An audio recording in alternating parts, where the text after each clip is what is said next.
বিসমিল্লাহির রহমানির রহিম। প্রিয় দর্শক শ্রোতা ভাই বোনেরা, কিয়ম কোরআনিক মেসেজ ইউটিউব চ্যানেল থেকে আপনাদের সাদর আমন্ত্রণ জানাচ্ছি এবং সকলকে সালাম জানাচ্ছি। সালামু আলাইকুম। আজ সীমানার বাইরে চিন্তা করিও যেভাবে জাহান্নামী হবেন তার দ্বিতীয় পর্ব কথা বলছি। আজকে প্রথম আলোচ্য বিষয় হলো পরকাল কি আছে। অনেকেই ব্যাপার নিয়ে চিন্তা করছেন, অনেকে আবার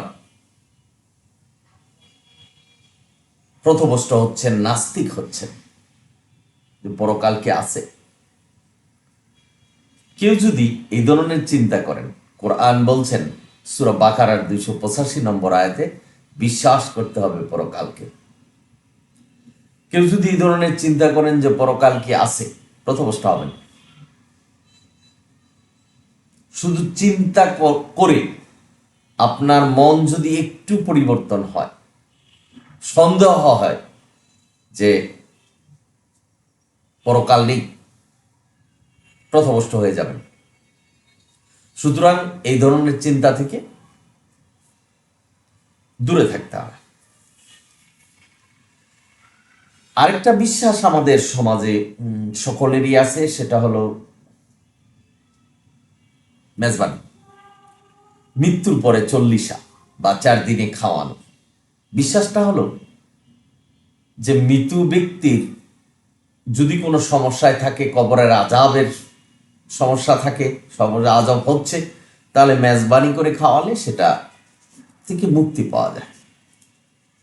কবরবাসী যারা আসে তারা মুক্তি পাবে।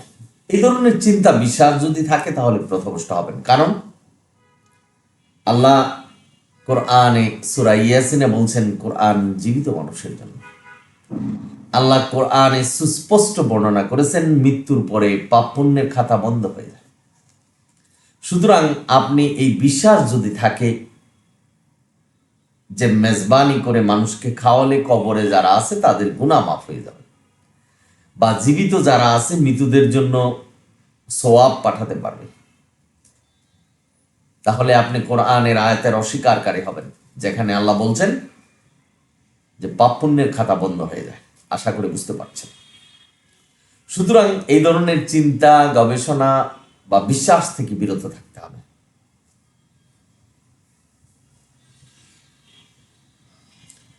আল্লাহ যাহা কোরআনে প্রকাশ করেন, তার একমাত্র ধর্ম পূর্ণাঙ্গ কিতাব যা প্রকাশ করেনি। আল্লাহ যেখানে বলছেন সূরা আনামের 38 নম্বর আয়াতে, আল্লাহ কোরআনে কোনো কিছুকে বাদ দেয়নি। সুতরাং এই বিশ্বাস ভেঙে যদি কেউ বলে যে কোরআনের বাইরে অন্য কিছু বিশ্বাস করতে হবে, বুখারী শরীফ, মুসলিম শরীফ, বা চিন্তা গবেষণা করেন, নিজেকে বুখারী শরীফ, মুসলিম শরীফ দিয়ে জীবন প্রতিষ্ঠা করেন, তাহলে প্রথভষ্ট হবেন, কোরআনের আয়াত অস্বীকারী হবেন। কারণ আল্লাহ কোরআনকে পূর্ণাঙ্গ কিতাব বলেছেন।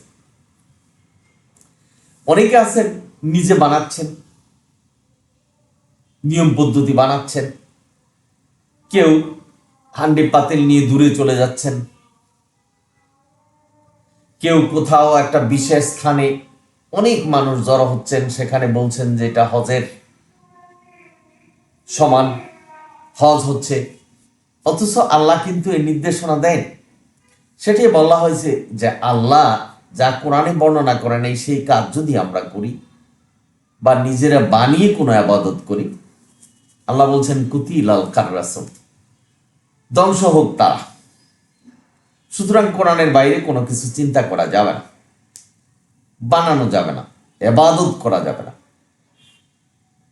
আশা করি বুঝতে পারছেন। আরেকটি গুরুত্বপূর্ণ বিষয়, চিন্তা করছেন, সীমানার বাইরে চিন্তা করছেন এবং নিজেরা চিন্তা করে প্রথভষ্ট হচ্ছেন, সেটা হলো নবী সাফায়াত করতে পারবে। যেখানে আল্লাহ কোরআনে বলছেন কোন মানুষ, নবী রাসূলরা কিন্তু মানুষ ছিল, কেউই সাফায়াত করতে পারবে না। সূরা বাকারার 123 নম্বর আয়াত পড়বেন আপনারা। সেখানে বিশ্বাস করছেন, এমন ভাবে বিশ্বাস করছেন যে নবীর সাফায়াত জান্নাতে যাওয়া যাবে। বা বোনেরা, এই বিশ্বাস যদি থাকে, যেখানে আল্লাহ বলছেন কোন নবী রাসূলকে পার্থক্য করা যাবে না, সব নবী রাসূল সমান,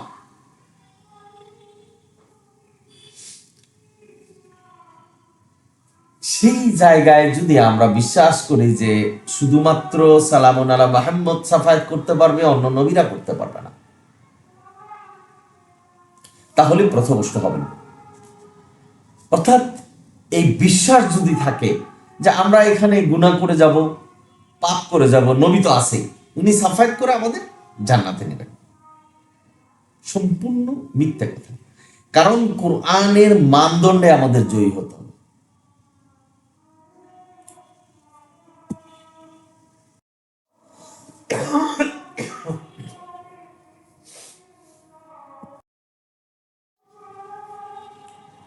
কোরআনের সীমানার মধ্যে থাকতে হবে, সীমানার বাইরে চলে গেলে আমরা পথভ্রষ্ট হবে। সুতরাং কোরআন বলছে কেউই সাফায়াত করতে পারবে না, সৃষ্টি কেউই না, নবী আল্লাহর সৃষ্টি, কেউই সাফায়াত করতে পারবে না।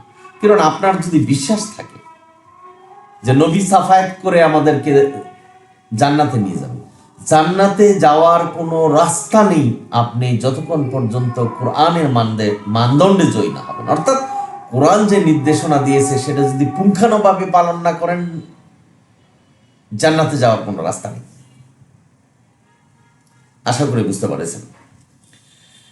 আরেকটা বিশ্বাস আমাদের আছে, সেটা হলো কবরে আযাব হচ্ছে, যেখানে আল্লাহ বলছেন যে ইল্লিন সিজ্জিনে আত্মাগুলি থাকবেন এবং সেখানে অপেক্ষা করতে থাকবে শেষ পরকাল যে বিচার দিন, সেখানে বিচার হবে, আমলনামা হাতে দিবেন। সেই ক্ষেত্রে বিচারের আগে কোনো শাস্তি হতে পারে না। অথচ আমাদের মোল্লারা বলছেন যে কবরে শাস্তি হচ্ছে, গুর্জ মারবে, সাপ বিচ্ছু কামড়াবে, মাটি দুই পাশ দিয়ে চাপ দিবে, এ ধরনের কিছু না। মৃত্যুর পরে আমাদের নিথর দেহটা পড়ে থাকবে, আত্মা যেটা এটা চলে যাবে, এই পর্যন্ত। বিচারের দিন বিচার হবে, এটাই আমাদের বিশ্বাস করতে হবে। এই ভুল বিশ্বাস সীমানার বাইরে গিয়ে যদি আমরা চিন্তা করি যে কবরে আযাব হবে, আপনি দেখেন কবরে মানে আল্লাহ যে কোরআনে দোয়াগুলি শিখাচ্ছেন, কোনো দোয়ার মধ্যে বলে নেই অকিনা আযাবাল কবর, অথচ বলছে রব্বানা আতিনা ফিদ দুনিয়া হাসানাতা ওয়া ফিল আখিরাতি হাসানাতা ওয়া কিনা আযাবান নার। অর্থাৎ দুজকের আগুন থেকে রক্ষা করা। কবরে যে আযাব হবে, কোরআনে কোনো দোয়ার মধ্যে বলেনি যে এইভাবে তোমরা দোয়া করো যাতে কবরের আযাব থেকে মুক্ত থাকতে পারো। প্রমাণ কবরে আযাব নেই। এই বিশ্বাস যদি কারো থাকে, পথভ্রষ্ট হবেন।